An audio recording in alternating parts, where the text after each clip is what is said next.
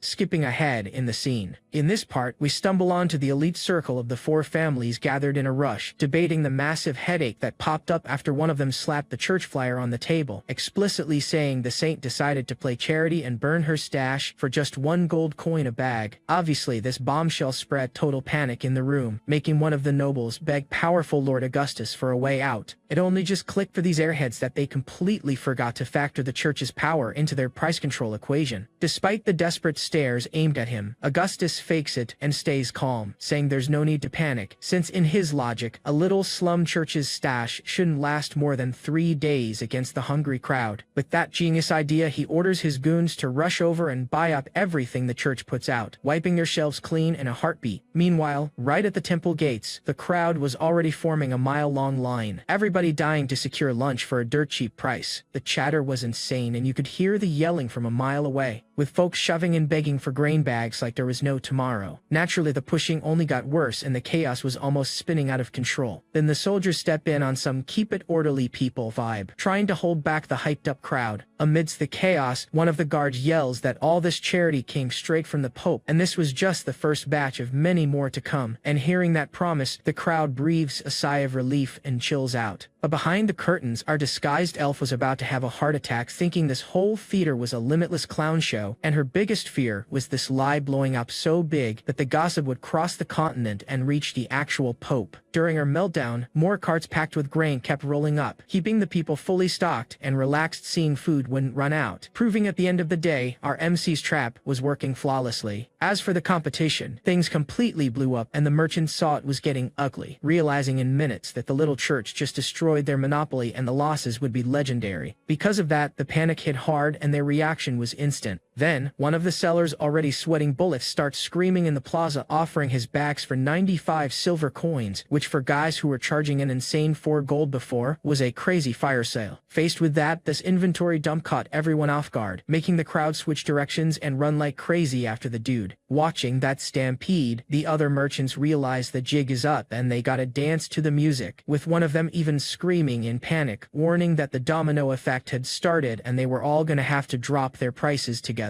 In a matter of minutes, the price war kicked off. One offered it back for 88 silver, the other matched at 85, and this wild bidding war sent the grain value tumbling downhill with 0 breaks. Watching from the VIP seats up top, Ren just enjoys the perfect rollout of his play. Deep down, he already knew it all, cause it's the classic human greed playing against itself, since whoever slips up and hoards their stash will end up broke, and the panic of being stuck with dead inventory forces everyone to burn their stock at once. Looking at that mess, Leah does the math and realizes that, at this pace, the bag will drop back to 50 silver, which would give them the perfect budget to finish the dam on time. But Ren thinks way bigger and, giving his assistant a sweet pinch on the cheek with a mocking smirk, he tells her those calculations are way too modest. With that, he predicts that the second Augustus and his little squad of suits start panicking and dumping their stashes, wheat in this city is gonna be worth less than dirt on the floor. Still a bit doubtful, Leah asks if those rich guys would really have the guts to sell everything dirt cheap like the outsiders, since they bought the bags for 2 gold coins and taking that massive hit to the wallet would be way too painful. It's hard to believe a clique of nobles who always held hands would be capable of backstabbing each other that easily. Because of this, Ren decides it's the perfect moment to lock in the final terms with the elf, and calls Leia to go on that business stroll. Meanwhile, Augustus's mansion looked like a smoked-out anthill, with rich dudes pacing back and forth pulling their hair out while one of them frantically warns that outside competition is crushing prices without mercy. Others tried to convince themselves it was a lie, thinking it was impossible, since the whole city's grain stash was under their control.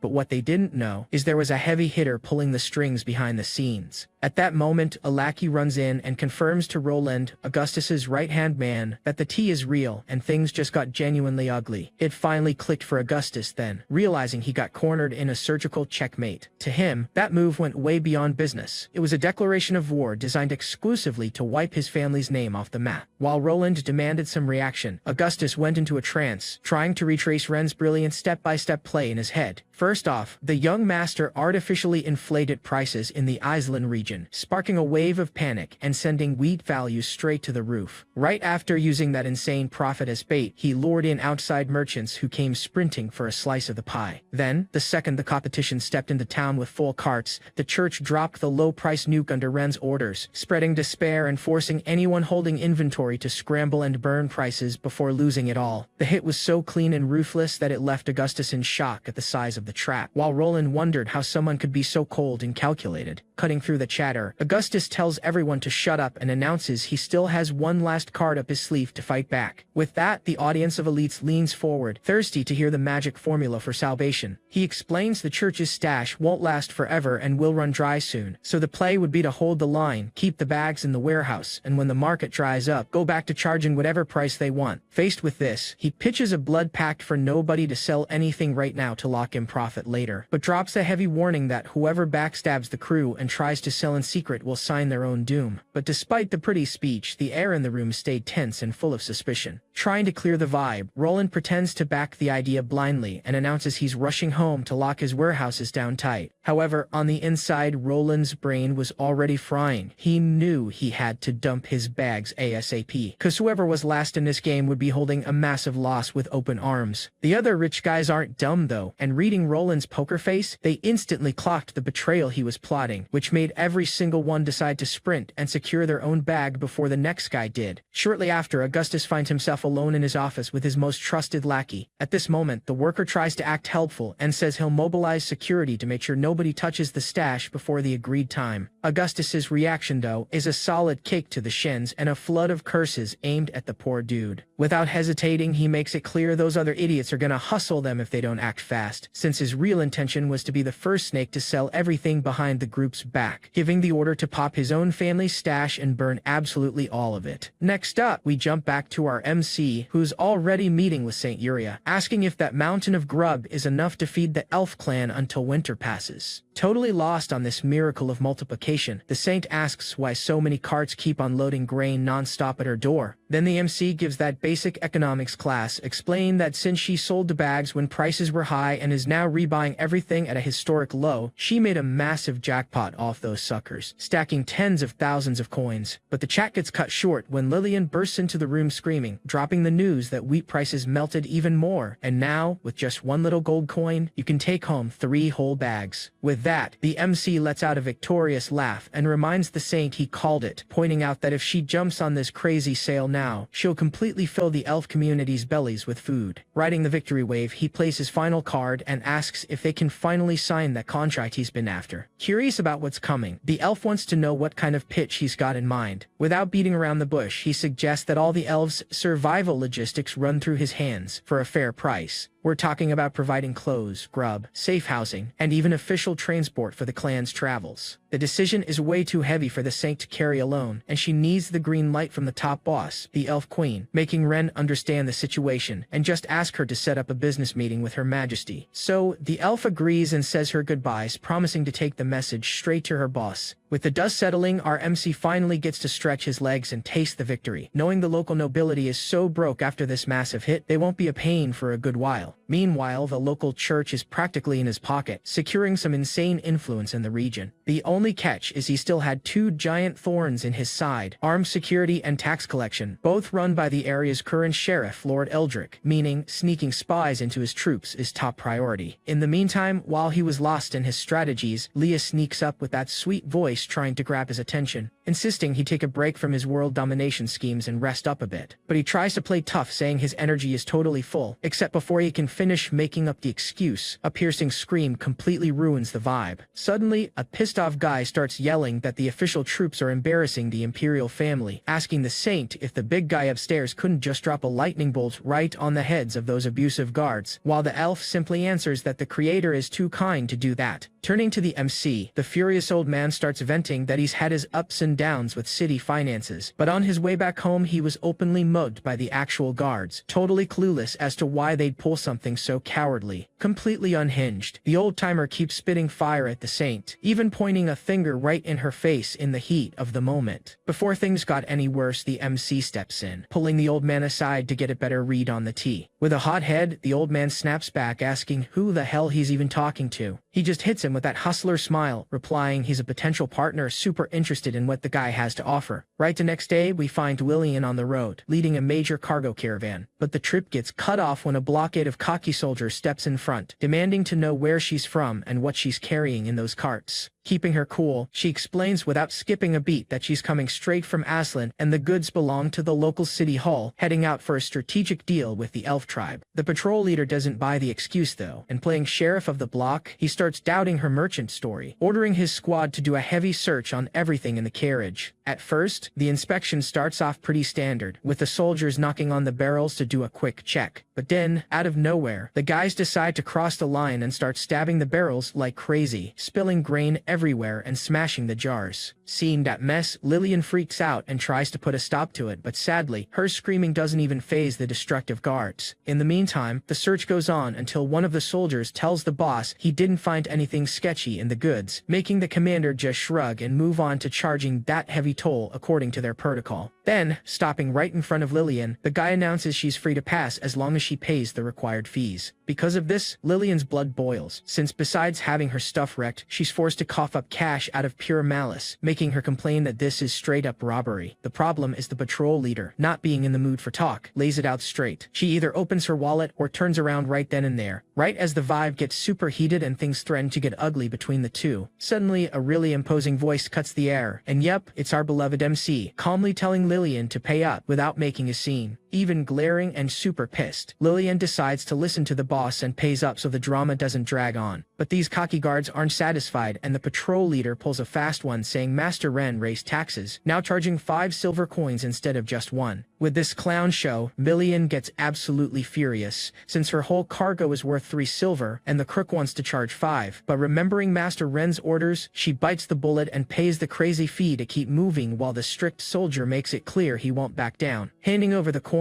the girl rides on quietly, lost in thought, actually finding the audacity of that guard funny for using Ren's name with zero clue. The guy himself was hiding right in the back, totally unaware that when the Lord's plan pops off and he takes over, this idiot is going to be the first one sent to the lobby. After safely pocketing the toll, the guards finally open the way. Right after, Lillian whips the horses and keeps driving the carriage down the road. Back in the rear, where the MC, the old merchant, and Leah are sitting, our hero decides to play smart and drops a joke that this Master Ren guy must be a massive tyrant lord. All this because the merchant still has zero clue that the mystery guy sitting next to him is actually the Grand Duke's own son. Keeping the chat going, the MC fishes for info, saying this lord is always dropping crazy taxes to screw over the local people. The merchant refuses to hear trash talk about his hero though, and instantly jumps to defend Ren, explaining the guy is a true lifesaver who rescued Aslan by breaking the grain monopoly, even burning his own cash to do it. Getting emotional, the old man swears that if he ever came face to face with the lord, he'd pledge eternal loyalty and even give his own life for him without a second thought. Listening super quietly, the MC keeps playing dumb and brings up some rumors that the Duke's youngest son sent people to the upper room at a banquet and put folks to work on a secret project. Unfazed, the merchant quickly catches that the guy means the Edwins and fires back that those crooks deserved every second of their tragic end for the messed up stuff they did in the past. Catching the scent of useful tea, the MC asks if the old guy knew those people well, and the old man replies it was impossible for any Aslan merchant not to know who those creeps were. Actually, while most fools thought their cash came strictly from casino gambling, the reality behind that wealth was infinitely darker. At the exact moment the MC tries to pull more details on the mystery, the merchant freezes up a bit. Showing real fear, the old guy peeks around to make sure there are no spies listening in nearby, even though they're safely locked inside the cabin. Right then he leans in super close and drops a tense whisper that the Edwin family's real moneymaker was actually human trafficking. And just like that, everything changed. This info catches the MC totally off guard, leaving even him, who's seen everything in this messed up world, shocked at the sheer audacity. In the meantime, the young guy's brain starts boiling with rage, thinking the city was already out of workers and these scumbags were still kidnapping locals to sell them off like shelf products. Thinking over the massive issue, the MC realizes he needs to figure out a way to take absolute command of the border guard ASAP, cause if a riot pops off and security fails, neighboring kingdoms will jump in for the kill to exploit the region's weakness. However, his thoughts get cut short by more screaming coming from outside the carriage. Peeking through the crack, he sees Lillian arguing with another cocky guard, yelling that she already paid the fees on her way out of Aslan. Not caring at all about her yelling, the soldier replies with pure nerve that Aslan's taxes stay back there, and the border toll is a whole different story and a whole different fee to settle. Totally in disbelief, Lillian says that's an absolute joke, since everybody knows fees were only ever charged once per trip back in the day. But instead of debating, the jerk just points a spear right at her nose to block the path, telling the girl to hand over the cash now or turn around and go back. Seeing there's no easy way out, Lillian takes a deep breath and asks how bad the hit is. To everyone's shock, the scammer guard simply demands one whole gold coin. Because of this, Lillian almost has a heart attack, cause if 5 silver was already a robbery, 1 gold is pure disrespect, making her scream that this is the biggest heist in history. To keep things from blowing up completely, the MC decides to step in from inside the ride, telling Lillian to just follow the checkpoint rules. Hearing that mystery voice, the guard snaps into high alert instantly, demanding to know who else is hiding inside and ordering everyone out to identify themselves. Immediately, a swarm of soldiers pops out of nowhere and surrounds the ride, showing they were fully ready to start a brawl if needed. Keeping his usual cool, the MC pops the door open and steps out calmly. With an ironic tone, he says that since the guard is so desperate to check, he can look all he wants. Staring at the super well-dressed young noble, the guard gets confused trying to figure out where this guy came from. Right behind the MC, the old merchant also steps out, but one of the guards recognizes the veteran on the spot and starts cursing the poor dude for daring to come back. Curious about the reaction, the MC glances back and asks if the old man already knew this familiar face. Taking a deep breath, the old guy reveals these dudes are actually highway bandits who helped the Edwins with slave trafficking, covering it all up before becoming fake soldiers as a reward for their criminal partnership. Upon hearing the truth exposed, the crooked guard steps up full of swagger, complaining the old man passed through last time without paying the full fee, and that it cost him big time, demanding payback right now. Giving zero time for excuses, the tough guy lands a punch dead in the old man's face, threatening to lock him up there forever if he doesn't cough up some cash. Wiping his bruised face, the old man fires back firmly that he followed orders and paid the exact amount required that day. Snapping back with pure arrogance, the soldier says the money wasn't missed back then, but now things have changed, and if the old guy wasn't there ruining the vibe, he would have let the carriage slide. Because of this old friends reuniting moment, he decides to hike the toll up to 5 gold coins, making it crystal clear nobody is leaving without paying that insane price. At this point, the MC hits that trademark smirk of someone who already figured out the whole scam,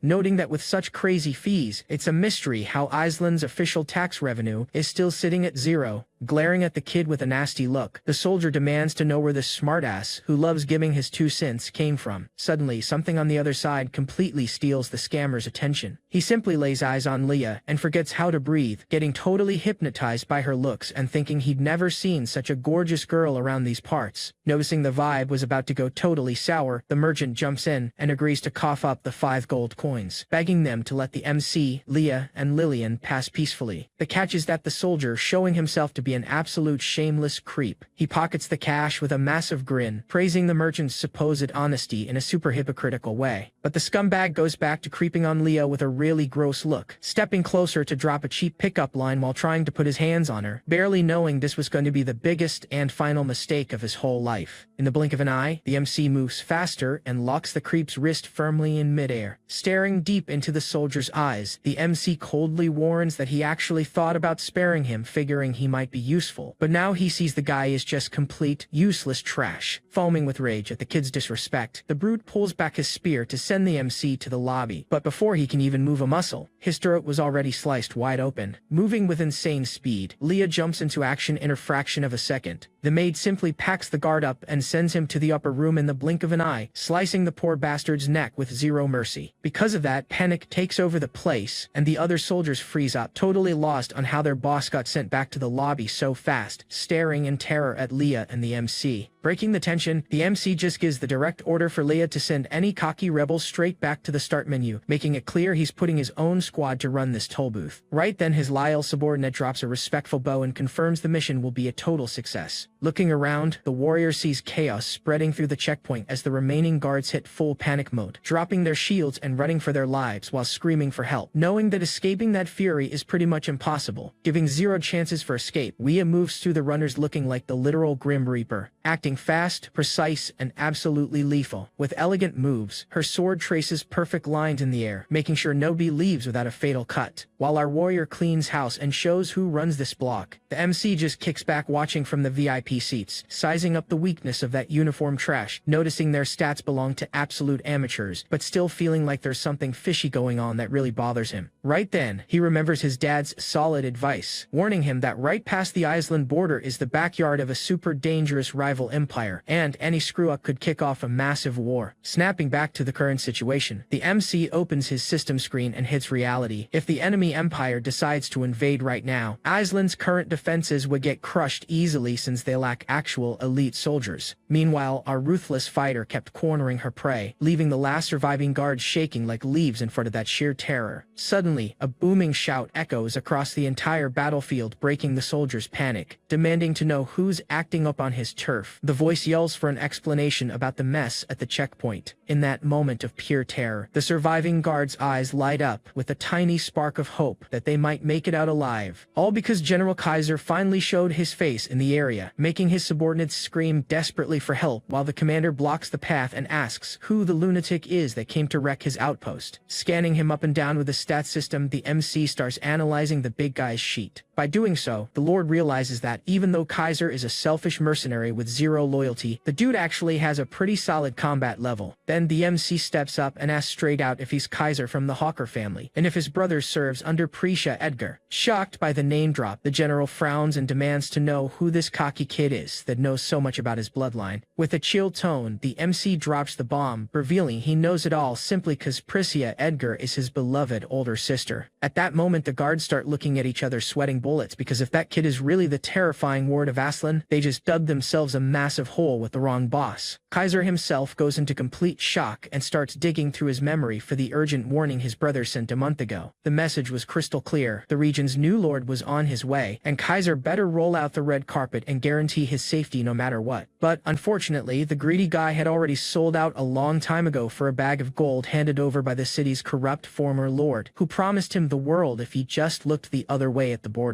Back then, hooked by the promise of easy cash, Kaiser fully embraced corruption so he wouldn't spend the rest of his days rotting at that forgotten border post. The problem is that now, staring down the kid who claims to be the Edgar heir himself, the corrupt general finds himself swallowed by a wave of disbelief and suspicion. Quietly, his hand slides down to the hilt of his longsword. Gripping the handle, he decides to call the bluff and orders his men to get into combat stance, cause if that kid is just a fake, he's gonna turn into roadkill right there. Catching the provocation, Leah instantly reads the guy's bad intentions and warns that the general is digging his own grave by trying to step up to her boss so boldly. Hearing that, even the guards take a hesitant step back, shaking just imagining the sheer danger of rebelling against the Empire's most powerful clan. The problem is that greed talks louder, and the promise of getting rich quick ends up screaming in the heads of those mercenaries. Catching the traitor's mind games, Leah realizes the soldiers are falling for Kaiser's smooth talk and convincing themselves that siding with the corrupt general is the best way to hit the jackpot. In that instant, a booming shout echoes across the battlefield, with the soldiers pledging absolute loyalty to the general. Because of that, Kaiser's hype goes through the roof and he flashes that little smirk, feeling like he's got a bulletproof and super loyal army now. Looking down with pure arrogance, he asks if Ren has any last words before going to the upper room. Totally unbothered, Ren fires back that if the general decides to walk the straight line from now on, he might even consider giving him a break. As expected, this cocky offer is met with pure hatred, making Kaiser order his troops to charge immediately. At that moment, the battlefield turns into a massive tornado of dust and blades, with the squad rushing at Ren with blood in their eyes. However, before anyone can even get close to the boss, the fearless Leah steps up to clean house. With a super slick move, she rips off a piece of her own skirt, since all that fabric was just nerfing her agility, and the vibe gets seriously dangerous for the enemies. In a matter of milliseconds, she goes straight on the offensive against the first opponent who crosses her path, landing a surgical hit without a single drop of hesitation. Another warrior tries to rush in and strike back, but she simply dodges it with zero effort, hitting a clean jump to grab the high ground, then pulling off a flawless mid-air spin. Wasting no time, she sends another one to the lobby with a clean cut. Noticing a third joker getting dangerously close to Ren, Leah throws her knife without second-guessing. With freakishly perfect aim, she hits the target dead on, making the poor guy collapse on the ground without even knowing what hit him. Meanwhile, Ren just stands there, totally still and fully confident that nobody's gonna lay a finger on him, staring right at Kaiser to offer that one last shot at salvation. Completely consumed by rage, the general screams that he's done talking and decides to double down. Whoever brings him Ren's head gets to pocket a solid 1,000 gold coins. Right then, the whole army charges full force all at once. Hearing that massive bounty, the fighters go into an absolute frenzy, since nobody wants to miss the chance to get filthy rich, and they march blindly, driven by greed, straight at Ren. One of the eager ones tries to grab Leia to toss her out of the way, but before the guy can even process a thought, she flips her legs up without mercy and buries a boot right into the loser's jaw, sending him flying across the dirt. Keeping the rhythm going, she drops a heavy punch on one and a brutal elbow on the next. Out of nowhere, she hits a spinning kick, wiping out everyone around her, and the savage efficiency from Leah forces Kaiser to call for backup. Desperate, he screams, calling out his ultimate trump card, the on-duty sorcerer. Immediately, the caster starts whispering his mystic words, charging up what looks like some freezing magic. Just like that, a bunch of ice arrows start materializing in the air, locked and loaded to fire. These sharp projectiles fly straight at Leah, who dodges them like a pro and even manages to smash a few spikes mid-air. But right in the middle of all that chaos, and no one saw that coming, she ends up getting blindsided, realizing her feet got frozen solid to the ground, completely wiping out her mobility. Spotting the golden opportunity, the general orders a full push, knowing that with the girl locked in place, this was the perfect moment to pack her and Ren up once and for all. Without thinking twice, the pawns rush in, thirsty to land the finishing blow on our warrior. At that exact second, Ren yells for Leah to jump as high as she can, and she follows the order instantly without asking questions. Right as Ren hurls the hammer her way, moving fast, she shatters the layer of ice with a precise maneuver, gaining momentum to launch herself super high while channeling a mysterious energy. Everything clicks in perfect harmony, opening the perfect window for Ren to finally trigger his secret weapon, revealing that his little surprise was nothing less than a massive electrical discharge. There were definitely a few thousand volts running wild right there, something I wouldn't want to test even from a mile away. Then this insane electricity spreads across the ground, frying every warrior nearby and sending a good chunk of them straight to the lobby, while the rest twitch from that brutal voltage. Oddly enough, while the crowd turns into barbecue, Ren just stands there totally unharmed, probably thanks to some soles made of insulating material, like ceramic or high-density rubber. Spooked by that crazy scene, the survivors completely freeze up, and panic spreads, making everyone lose the guts to take a single step forward. In the middle of all that chaos, Ren casually drops the most out-of-pocket comment, saying it'd be great to have a camera there to shoot an OSHA safety video, reminding them that electricity requires caution. Can you believe it? The guy is genuinely worrying about labor safety codes and accident prevention in the middle of a bloodbath with swords and magic, proving he's the biggest absolute madman around. While the soldiers try to figure out if it's worth risking their lives, Kaiser gets completely furious and starts screaming for everyone to keep marching non-stop. But one of the warriors backs off, arguing that pushing forward is impossible because the enemy must be using some forbidden protection sorcery. Having zero patience for any kind of mutiny, Kaiser draws his weapon and sends his own allies straight to the lobby to make an example out of him. As expected, this extreme move leaves the rest of the squad in total panic and full of doubts. The tyrant makes it clear, though, that any sign of hesitation or rebellion will end exactly the same way, ordering the troops to launch a full assault once again. A warrior tries to take a step forward and only gets hit with a super weak static shock, standing there completely confused by the reaction. Apparently, that overpowered energy that was electrifying the field just totally ran dry. Catching this instantly, Leah quickly nudges the guy to ask why the enemies didn't drop and if his trick completely fizzled out. Keeping it cool, Ren admits the system battery simply died, explaining that even though he brought a solid charge, that massive flex of power drained way too much energy. Worried about the reveal, she insists they need to fall back immediately now that they're caught empty-handed. The Lord promises her there's no reason to panic though, because today is the day they finally put an end to Kaiser's clown show. Realizing Ren's electricity stash hit zero, Kaiser flashes that victorious grin and orders everyone to march with all the confidence in the world, thinking he had the win in the bag. And that's where it gets crazy. They realized they completely messed up when an actual lightning bolt crashes from the sky and slams the ground with full force, forcing all the fighters to back up in panic and stop their assault. Wide-eyed, Kaiser is totally lost on what caused that phenomenon, but the explanation doesn't take long to show up. Our OP mage Celine steps into the scene with that absolute boss posture, sarcastically dropping that Kaiser has a lot of audacity for someone his size. Right after she side-eyes our protagonist and asks if her response time wasn't just completely flawless. Our protagonist totally agrees, relieved he doesn't have to stress about cooking up another last-minute workaround. Curious, the sorceress takes the chance to ask if that test electric charge actually worked like it was supposed to. Ren promises to break down all the technical details later, as long as she handles the leftover soldiers first and slaps the cuffs on the general. Without skipping a beat, she takes control of the situation and rallies her forces, giving the order for her elite mages to bombard Kaiser's goons with actual high-tier spells. Naturally, the enemies still standing run for the hills in absolute panic, trying to dodge that magic rain. However, Kaiser, blinded by hate and knowing his fate was sealed, decides that if he's going to the lobby, he's taking Ren with him no matter what. With that, he charges wildly straight at the Lord, raising his sword to deliver an insanely reckless overhead strike. He tries to land the final cut, but before the blade even gets close, Leah jumps in, moving at cracked speeds, blocking the strike without giving the opponent a single opening. Right after, she pulls off a sick spinning move, landing a spectacular flying kick dead in the general's face, sending the scumbag flying back and eating dirt hard, stopping her momentum right after, positioning herself right in front of the defeated military man. Because of that, she declares the fight is over once and for all. But don't worry guys, she didn't send the dude to the upper room, he's just knocked out cold on the ground. After all this epic brawl, the scene shifts drastically to a much calmer and quiet setting, showing Ren sitting in a super laid-back way, casually flipping through a local newspaper. Right across from him, we see the feared Kaiser, now downgraded to just a handcuffed prisoner. Looking up from his reading, the Lord brings up an old embezzlement scheme involving the Border Patrol, proving he already knew way more than expected, and demands to know when his partnership with Lord Eldrick kicked off. Super surprised by how deep the intel went, the military man quickly asks how the kid managed to crack a secret guarded that well. Flashing a mysterious smirk, the protagonist admits he'd been tracking Eldrick's moves for a long time, just waiting for the perfect window to tear the whole scheme down at once. Thanks to Kaiser's own screw-ups, that golden opportunity finally landed right in his lap. Still doubting him, the prisoner lets out a mocking laugh, claiming those weak little proofs wouldn't be enough to even scratch the Lord's massive rep. Ignoring the disrespect, the Lord just hands the paperwork to Leah, mentioning that basic tax records weren't his main weapon, but rather securing control over the trade routes and fees that would rewrite Iceland's future. Laughing his head off, the military guy mocks the idea of changing the city, stating that Eldrick has the noble families deep in his pocket and nobody there would dare turn their backs on that alliance. Cool as always, the MC claps back saying that, actually, the local rich folks only have two very simple options. They either choose to follow the general's tragic fate and go straight to the lobby, or they bow their heads and follow every single one of his orders without making a peep. Faced with so much coldness, Kaiser finally feels the weight of the real danger, realizing the young lord wouldn't hesitate to cause absolute destruction to get what he wants. Tossing the general aside, the protagonist shifts his focus to his next strategic moves. Checking the calendar, he realizes autumn is right around the corner, which means the warmongering Grand Duke of Sorin is probably gonna kick off his military raid soon. Staring hard at the local walls, he notices the structure is screaming for urgent repairs, since it wouldn't survive a heavy siege looking like that. Rolling out a massive tactical map on the table, he starts planning his defenses super carefully. Mapping the area, he sees the elf lands run by Saint Uria are to the west, where some solid diplomacy should lock in peace. To the east, security is tight thanks to his sister Priscilla's forces, leaving only the terrifying Sorin north as the real critical danger zone. Right then, Leah interrupts his thoughts, bringing in the report on the funds seized from the trader's fort, totaling an insane jackpot of 350,000 gold coins. Without hesitating, the leader orders a squad to move out and reinforce the garrison, handing out a sweet bonus of 100 coins to every fighter, while the rest of the vault goes straight back into the city's treasury, turning right after to face the OP Celine. Rocking a smile, Ray makes sure to give a massive thank you from the bottom of his heart for the solid backup the Mage Guild provided on the mission. Feeling a little embarrassed by the praise, Celine plays it cool and mentions that pulling that off wasn't rocket science at all. But her curiosity takes over, and she asks the boss to break down step by step how this whole battery discharge thing works, and how someone with zero mana or magic can actually use something like that. Hearing that, Rain promises he'll spill all the secrets of modern physics for her, but swears to do it slowly on their way back home. However, right before they could even pack their bags and hit the road, suddenly, that elderly mage who looks exactly like Gandalf comes sprinting in, completely panicked, rushing straight to Celine to drop the news that everything just went totally south. Losing her patience with the guy's freakout, Celine demands he stop stalling and just spit the truth out straight up. Shaking, the mage drops the bomb that greedy Eldrick had flipped the table, gone full rebel, and seized absolute control over Aslan. While Celine's jaw drops at the traitor's audacity, Rain doesn't even flinch and stays completely chill, cause deep down he already saw this scripted move coming. It crosses our protagonist's mind that the rival finally snapped and couldn't handle the pressure of staying in the shadows anymore. Worried about where things are heading, Celine asks what the game plan is, reminding him that to back up the previous attack, she had deployed every single mage in the guild, leaving the city totally defenseless. It seemed like things got genuinely ugly, except, even after hearing this massive bombshell, Rain keeps that exact same face of a guy who's holding all the cards. With all the calm in the world, he explains that the exact second Eldrick took power by force and kicked off this rebellion, the poor idiot literally signed his own defeat slip. After Iceland got hijacked by the traitors, our protagonist finally rolls up quietly and posts up right outside the main gates. To shock everyone who thought he'd show up defenseless, the guy brought a heavy army right behind him, with soldiers armed to the teeth and ready to brawl. Then, the young lord drops a direct message for Eldrick with that super mocking tone, reminding the villain he only got locked inside those walls out of pure incompetence. Wearing a cynical grin, Eldrick claps back at the taunt, asking what the famous Master Ren and all his noble flex came to do there today. Keeping his swagger, the protagonist casually mentions he's got an itch in his brain and is pretty curious about one little thing. Intrigued by how chill the kid is, the traitor asks what's on his mind. With that, Rain keeps it real and says he just wanted to figure out exactly why Eldrick stabbed his dad in the back. Hearing that, the villain blows up in anger and screams the reason is obvious, since he was dumped to rot in the middle of nowhere, forgotten by God. According to him, back in the day, the two fought side by side and joined forces to build that empire from scratch. The thing is, the second the Grand Duke became the top boss, he just threw him out like worthless trash, ignoring every letter he sent, begging for a transfer to a richer region. With all his messages tossed in the garbage, the hate he bottled up for years finally spills over and completely consumes Eldrick's mind. Then he points his finger right in the protagonist's face, his voice heavy with bitterness, spitting out that if the kid wants to blame someone for this mess, he should blame his own dad, who was always a cold, heartless dude. Right at that moment, other rebel nobles and soldiers start gathering around Eldrick on top of the wall. Gesturing to his allies, Eldrick points out that all those people helped Rain's dad seize power, only to get kicked to the curb right after. Listening to all that whining, Rain lets out a sigh and ironically drops that he genuinely expected a much nobler and classier excuse from him. At the end of the day, it's nothing but childish jealousy and a super dumb ego trip, making the young guy realize he totally overestimated his rival, who turned out to be just a pathetic loser. To wrap up the chat, the Lord offers one last lifeline. If they want to keep their heads attached to their necks, they better pop those gates open and surrender right now. Cause if he has to smash that wall down in 3 days, he's bringing the hammer down with zero mercy. Hearing that kind of nonsense makes Eldrick burst out laughing, suggesting the one shaking in his boots and trying to hide his fear is actually the protagonist himself. Thinking the kid is just all talk, the villain pitches a super bold bet to see who's really got the guts. Then, Ren narrows his eyes and stares down the traitor, giving him that look of someone who doesn't buy a single word of his cheap talk. Basically, the enemy threw down a bet with massive stakes. If Rain fails to knock down the stone barrier in 3 days, he has to hand over his neck on a silver platter and take whatever punishment Eldrick comes up with. On the flip side, if the protagonist actually pulls off the miracle, he gets a free pass to decide the fate of every single rebel. Anxious about the setup, the squad tries to pull Rain back so he doesn't fall for a trap, reminding him a classic siege would be way safer, and there's zero need to rush. Backing up the strategy, another ally mentions he already sent a raven to the Grand Duke, and soon heavy cavalry will roll in to handle things safely. Looking down from the top, Eldrick watches the enemy officers whispering with a victorious smirk, thinking the Lord's silence is just pure panic, and he's already scrambling for a way to back out. Snapping out of his hesitation, Rain decides to hit back twice as hard, and if the traitor wants to embarrass himself publicly, he's gonna give him exactly what he wants. Without hesitating, the MC locks in the deal and tells him he better keep that exact same tough guy energy 3 days from now. Super hyped, thinking the kid just played himself, Eldrick screams for everyone to hear that the blood oath is officially locked in. To nail the coffin shut perfectly, the villain reveals an ace up his sleeve. The Orvis Empire's army already got the memo about the revolt, and will march up there in 10 days to drop some heavy backup. Even with this bombshell completely flipping the game, Rain doesn't flinch, though his brain cells are already running in overdrive to beat this insane race against the clock. Right after the camera cuts to Rain's camp tent set up in the surrounding area. Inside his command tent, the Lord holds a secret meeting with his most loyal officers to map out the battle plan. Leaning over the map, Mage Celine points out that even if that stone barrier looks old and busted, it's still a tough nut to crack, and trying to smash it down with pure brute force is going to be almost impossible. Worried about things going south, one of the generals suggests falling back south to wait for the Grand Duke's reinforcements and launch a coordinated strike. Even with the smart advice pushing against him, Rain puts his foot down and guarantees with absolute certainty that before the 3-day timer runs out, Island's Great Wall is hitting the dirt. Deep down, the biggest headache for the guy isn't the wall itself, but the super tight clock ticking down cause Orvis forces are closing in fast. Switching gears, the protagonist turns to the sweet Leia and asks if the crew managed to gather all the firewood and hay bales he ordered. Instantly, his assistant confirms the stash is fully stocked, and, as a bonus, they've found a lake super close to the spot, exactly like he wanted. Happy with how things are moving, Rain passes the mic to Celine and orders the mage squad to drop freezing spells to tank the lake's water temp to the absolute limit. Kinda confused by the weird order, Celine pauses for a sec and asks how the heck freezing water is gonna help knock down a solid stone wall. Keeping up that mysterious and cocky vibe, Rain just smirks and repeats that the barrier is going down on schedule. No cap. Shortly after, Celine leads the march to the front lines, while the soldiers lock into strategic spots right outside the enemy fort. With the field all set up, the Lord gives the green light to kick off the assault. Wasting no time, the squad starts marching straight into the danger zone, blocking the storm of arrows with their shields held high. The soldiers push forward carrying heavy hay bales under their arms, a strat that leaves even the narrator scratching his head. Up on the wall, the rebel guards watch that bizarre scene totally confused, since they were bracing for a brutal push with battering rams and catapults on day one of the fight. Instead of weapons, they're staring at soldiers carrying firewood and tossing dry bales right at the base of the stone wall, leaving a massive question mark about what the endgame of this crazy plan is. Annoyed by that totally random behavior, Eldrick nudges one of his guys and demands to know if any veteran around there has ever seen clownery like this in a siege. Stuttering from nerves, the soldier admits he's never seen anything close to it, but takes a wild guess that maybe they're trying to set the fort on fire. Hearing something that stupid gets Eldrick so triggered he smacks the poor guy right in the face, outraged by the sheer idiocy of thinking someone could burn solid rocks. Even dizzy from the hit, the poor soldier tries to explain himself but fails completely because he's just as clueless about what's actually happening. Then, the rebel leader gears up to drop another massive rant. However, before he can even open his mouth, a warning shout cuts through the air, drawing his eyes back to the field. To absolutely everyone's shock, black smoke starts rising and fire actually engulfs the wood stacked right up against the stones. Laughing at the whole mess, Eldrick mutters that the young lord actually managed to blow past every single expectation of stupidity. With the hours flying by, the story's focus now jumps inside the city's luxurious mansion. Gathered in the grand hall, Eldrick's allies sit tight waiting for updates until a scout rushes in breathless, reporting the invaders stopped fueling the flames and are just letting the rest burn out on its own. This makes Eldrick laugh even harder, fully convinced the rivals were so dumb they just burned through their entire winter heating stash for nothing. Feeling like the game is already in the bag, he gets up from his chair full of swagger and tells everyone to come watch the grand finale from the VIP seats. Since that was the final deadline for the bet with Ren, the rebel noble's confidence was through the roof, especially since the stone walls were still standing perfectly intact without a single scratch. Standing outside the walls, Island's troops wait in silence, while Eldrick climbs to the top of the stone wall to mock Ren, asking if he's ready to take the L and surrender like a good loser. Not giving an inch to the disrespect, Ren just coldly warns that the traitor's only option is to wave the white flag right now, or get sent to the lobby a little later. Treating the whole thing like pure delusion, Eldrick bursts out laughing and asks if the kid's brain glitched so hard he forgot the bet's deadline ends today. According to the rules, if the sun sets and the wall is still standing, the Lord has to accept his own fate, unless he's a coward who goes back on his word. Instantly, the pack of nobles around him starts loudly mocking, celebrating Rain's inevitable failure way too early. Unfazed by all the laughing, the protagonist just casually scratches his head and whispers that, if that's how it is, there's no reason to drag this out any longer. Right then, he drops the final order for Celine to kick off the show. Focusing her mana, the mage channels a cracked amount of magic power into the air. Spotting the flex outside, Eldrick stops laughing instantly and orders his own mages to throw up a defensive barrier ASAP. In the meantime, the spell sphere Celine charged up expands rapidly, glowing with a terrifying intensity. With a determined shout, the girl fires the massive attack. An absolute comet of pure power flies straight toward the fort. With insane reflexes, Eldrick's mystic defense throws up a glowing energy shield just in time, completely dead stopping the destructive impact of the magic right in its tracks. Seeing the useless clash, Eldrick goes back to laughing his head off, thinking the caster just aimed horribly wrong. Mocking the outcome, the villain yells to his men asking if the guild's supposed prodigy is just an incompetent rookie, celebrating that his glory day just keeps getting better. Slipping right past the traitor's eyes, a super weird, low-frequency sound starts echoing across the whole battlefield. Suddenly, heavy raindrops start falling from the cloudy sky, leaving everyone completely confused about how Celine's attack ended up changing the weather out of nowhere. Wasting zero time, Ren raises his voice and orders the entire army to push forward full force. Hyped by their leader's battle cry, the infantry charges together to lock down the mission. Meanwhile, Celine stumbles looking totally exhausted from the insane effort it took to hack the weather. Luckily, Ren catches her before she hits the dirt and praises her flawless execution of the plan, joking that she'd be clutch for fixing droughts, while the tired girl just hopes this crazy idea actually works. Then, Leah points to the front lines, showing that the squad is already pulling off the most crucial part of the strat. Using buckets and makeshift pipes, the soldiers dump that freezing cold water straight onto the stones that spent days cooking in the heat of the hay fire. Under the brutal thermal shock triggered by the extreme temperature swap, deep, loud cracks start ripping right across the fort's stone face, leaving all the rebels absolutely jaw-dropped. Island's OP defense loses stability and starts splintering from end to end. At that moment, Eldrick feels his stomach drop, hearing that terrifying snap echoing louder and louder across the field. Right behind the rebel boss, the rich conspirators go into full panic mode and start whispering frantically. Right Esther's damage spreads like wildfire, shattering the solid blocks purely through the force of thermal expansion. Unable to handle the pressure, the massive stone wall totally collapses in an epic crash of dust and debris, leaving the battlefield in dead silence for a split second. Moments later, all that's left are thick clouds of dust and absolute despair among the surviving rebels. Giving the enemy zero time to breathe, Ren calls for the final charge, dropping a heavy warning that anyone who tries to fight back is taking a one-way trip straight to the lobby. On the flip side, side, those who drop their weapons and hold the L will be spared and taken as prisoners. Marching in flawless sync, the Liberation Army rolls forward like an absolute, unstoppable iron bulldozer. Watching the whole thing from the back, Celine tries to wrap her head around how basic physics completely outclassed her most destructive spell, absolutely amazed by Ren's genius brain. Soaked from the storm he helped trigger, the guy offers a hand to the exhausted mage and tells her today's mission is officially cleared, meaning they can head back to the safety of the mansion. Right in the middle of that mountain of dust and shattered rocks piled on the ground, suddenly, shaking fingers covered in soot try to push off the weight of the rubble. Fighting for his life, Eldrick manages to crawl out of the rock pile, totally mind-blown that he underestimated Rain's genius brain. Seeing that things really went south, the scumbag plans to run for the hills and try to survive in hiding until Orvis troops make their grand entrance. The thing is, a super familiar shadow pops up right in front of him, instantly crushing any chance he had of escaping. With that, the other nobles who also got a reality check end up arriving at the scene, completely lost. The guys stand there wondering where the hell Eldrick ran off to, since they're totally clueless about what to do next. Suddenly, the scene cuts off brutally, cutting straight to the city. Rain and his troops roll in like absolute bosses after their landslide victory, getting welcomed with cheering and massive applause while the boss takes a victory lap through the crowd. Way too curious, Celine sticks to the MC, begging him to drop the secret on how he actually pulled that magic trick off. Unable to hold back, the mage practically begs on her knees for an answer, making our hero let out a heavy sigh, getting kind of fed up with all the nagging. Then he breaks it down, explaining the big secret behind the collapse was simply the physical reaction of thermal expansion and contraction. Right after, the young master launches into this massive tech lecture packed with crazy formulas and weird math, which is just that usual nerdy science talk that, honestly, I'm gonna save you guys from hearing, cause if I didn't care about physics in school, I'm definitely not trying to learn it from a Manhwa now, right? Totally not worth it. Just to mess with her head even more, the MC adds that he'll give her a way deeper class on it later, but first, he's gotta go handle some unfinished business with that idiot Eldrick. Right as they arrive, near that completely wrecked wall, they just find two nobles dumped on the ground looking like sacks of potatoes, and Rain steps right up to them, staring them down with pure disgust,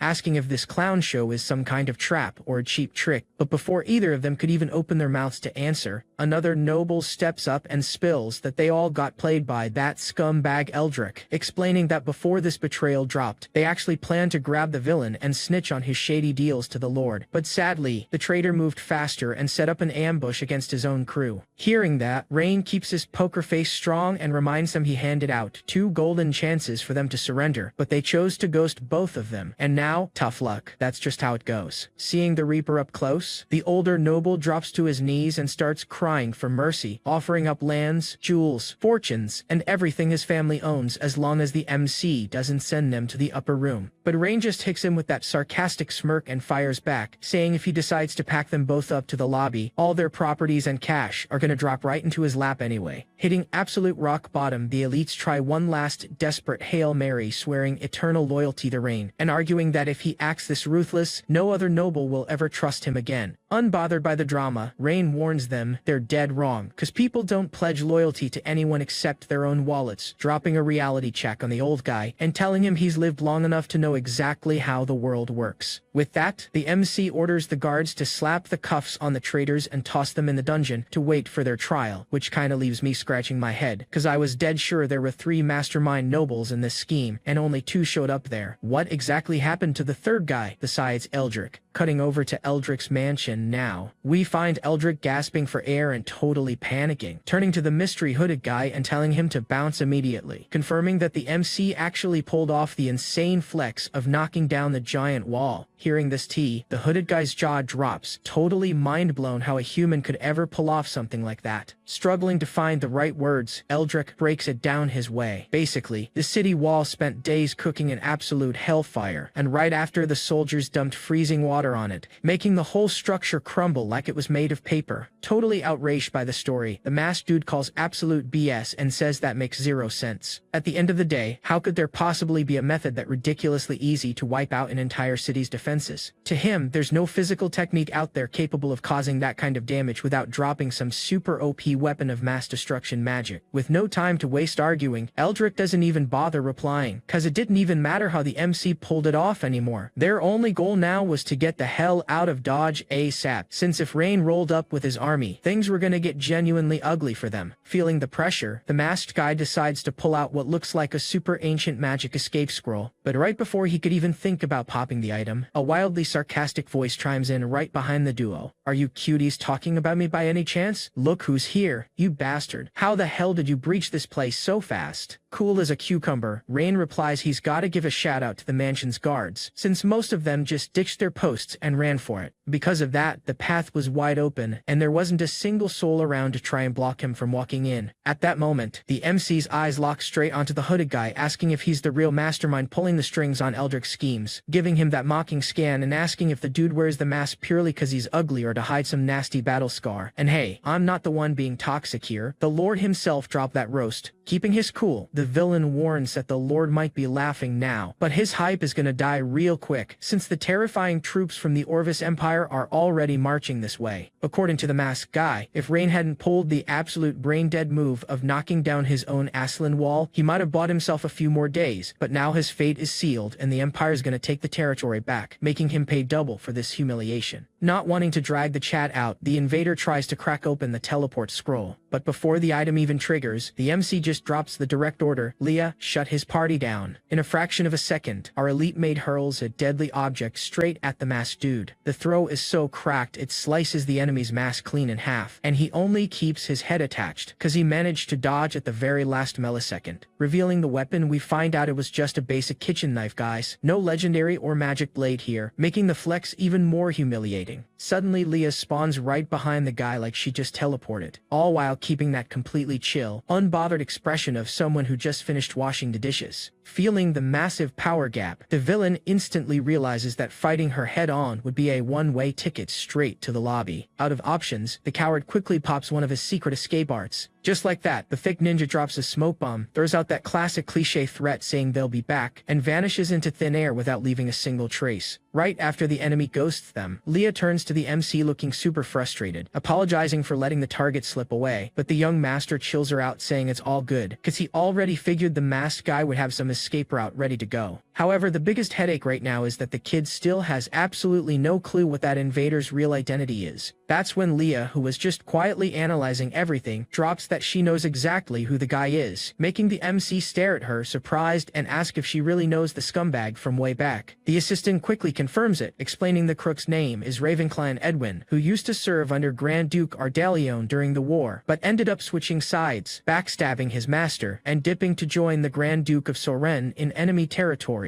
Hearing the last name, the MC feels like it rings a bell, remembering that the Edwin family was the exact same one House Edgar wiped off the map a while ago, and asks Leah if this deserter has any blood ties to that bloodline. Confirming his hunch, the girl says yep, he totally belongs to that exact same Edwin clan the MC remembered. Turns out the traitor wasn't really vibing with his boss's calls back then, deciding to ditch his post and officially link up with the rival army instead. Right then, Celine walks into the room dropping the news that the dust outside has finally settled and things are under control, at least for now. Looking worried at the MC, she asks what they're gonna do about the wrecked wall and, even worse, the incoming threat from the Orvis forces. By the mage's math, even if the whole guild teamed up to rebuild the structure, they probably wouldn't have enough time, since the young master's thermal expansion strat completely obliterated the foundations. Flexing his usual absolute confidence, the MC tells her to relax, cause everything's under control and he'll figure out a way to clean up this mess a bit later. Giving Celine zero room to ask how the hell he pulled that off, the scene cuts straight to the main plaza, where the MC steps up on a makeshift stage while the curious crowd starts gathering, whispering and trying to guess what the Lord's big announcement is gonna be. Watching from a distance, Celine figures the boss wants to chill everyone out, but gets super curious, wondering what he could possibly say to stop absolute panic from taking over the city. Going full improv mode, our leader decides to test his high-tech microphone, which is actually just a metal pipe, and after tapping it a few times to check the acoustics, the MC projects his voice and realizes the sound is reaching even the person farthest away. Then he just drops the absolute truth. announcing loud and clear that the Orvis Imperial Army is already marching toward Iceland with pure bloodlust. For a few seconds, dead silence totally takes over the plaza. Right as there's about to Tokas breaks out and the crowd starts screaming in total panic. A bunch of folks start asking why this random invasion is happening, since Orvis's raiding season usually wrapped up when spring ended. Many are already plotting how to pack their junk and bounce,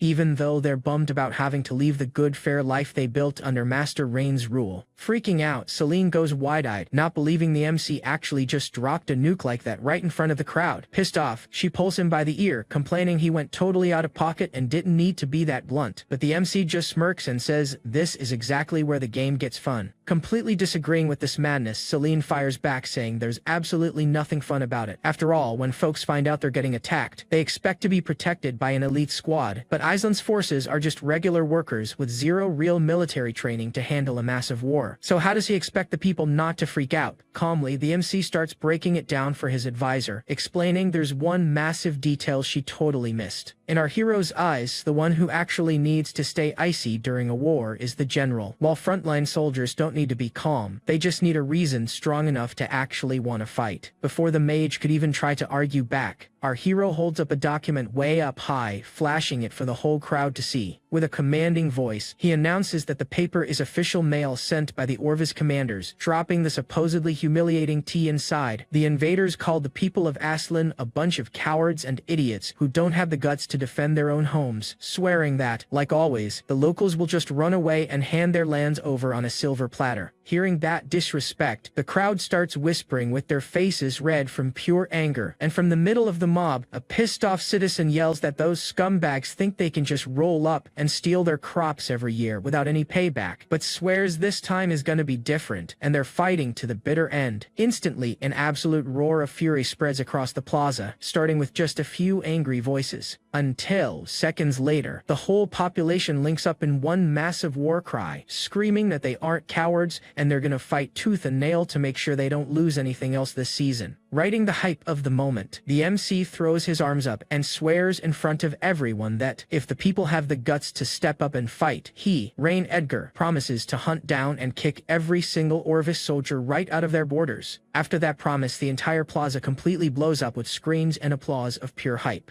Jumping ahead in time, the scene shifts to that exact same night, showing the streets of Aslan completely swallowed by a heavy vibe of pure anxiety with the war knocking at the door. Meanwhile, deep inside the mansion, our MC stays locked in, leaning over his office desk and grinding hard through a mountain of tactical reports and paperwork, moving without making a sound. Rhea steps into the office bringing that classic comfort cup of tea and suggests the young lord take a breather to rest his brain. However, the MC warns they have zero time to waste, cause they need to cook up a flawless strat against the invading forces before they reach the border fort, since if the enemy breaks that line, everybody's gonna end up in their hands. With a bit of doubt, Leah asks if that hyped-up speech he dropped in the plaza earlier was actually speaking facts. Flashing a side smirk, the MC admits most of that letter was pure cap, and I bet my life that paper was faker than a $3 bill too. At the end of the day, the main goal was to rally the crowd against a common enemy, since a desperate, panicked population would make defending the territory or pulling off any evac plan a total disaster. Worried about her boss's safety, Leah starts brainstorming a way to get Rain out of there ASAP, cause she refuses to let him risk his life on the front lines. Catching her stress, Rain tells her to chill, saying he's staying locked in the city while Malcolm and Celine organize the strategic evac of the kids, elderly, and women to a safe zone, proving it's nowhere near time to throw in the towel yet. To switch up the vibe, the MC decides to pull an old book off the shelf. Flipping through the pages, he points to a section talking about some mystery substance called divine dark green oil. Curious, the guy asks Leah if she's ever heard of or seen this weird liquid anywhere on the continent. Digging through her memory, the maid says she kinda remembers seeing that stuff in history books, being a super flammable material used centuries ago in witchcraft rituals out in the borderlands. Hearing the details, the MC starts piecing this puzzle together in his head. Scientifically speaking, crude oil's color shifts a watt between red, gold, dark green, or black depending entirely on how much junk and asphaltene is in the mix, which lines up perfectly with the mystic oil that burns like absolute hell. So it's gotta be our good old black gold. Wasting 0 seconds, the guy orders Leah to guide him straight to the castle vaults right now.